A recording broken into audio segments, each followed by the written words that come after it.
Exercise 9.1 question number 13। As observe from the top of 7 metre high lighthouse, एक lighthouse है, ये 75 metre ऊंचा है।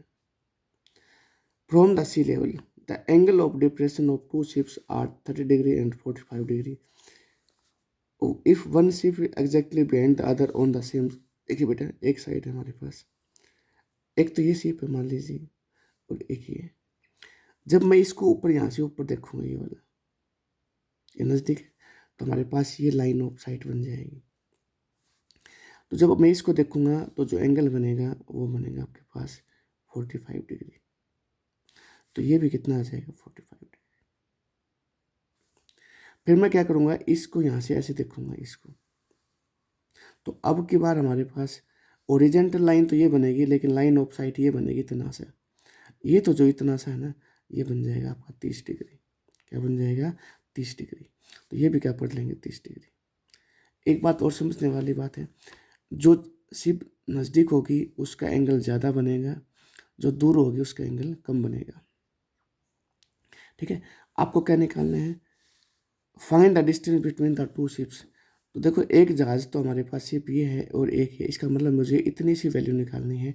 मान लीजिए मैंने ये x मीटर है, ठीक है, ये a b c और d। अपनी सुविधा के लिए मैंने इसको भी y मीटर मान लिया। आप मानो तो ठीक है, नहीं मानो तो no problem.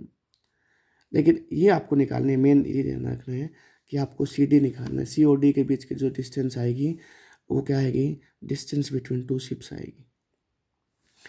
Height of cable tower, lighthouse, height of lighthouse, वो ए बी कितना मान ली 75 मीटर आपको गिवन है।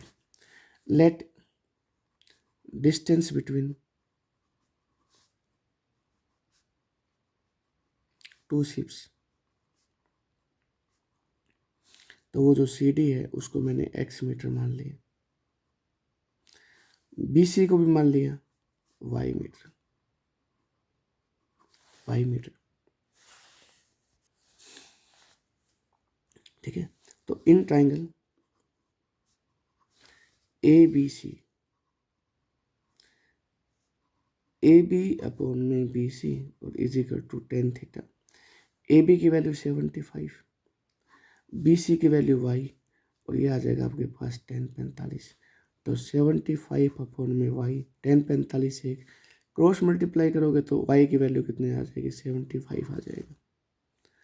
ठीक है, अब यूज कर लो in triangle A B D, A B upon में बी डी और is equal to tan theta. A B की वैल्यू 75, जो बी डी है उसकी वैल्यू आ जाएगी x प्लस में y, और ये आ जाएगा आपका 1030। क्या आ जाएगा, 1030।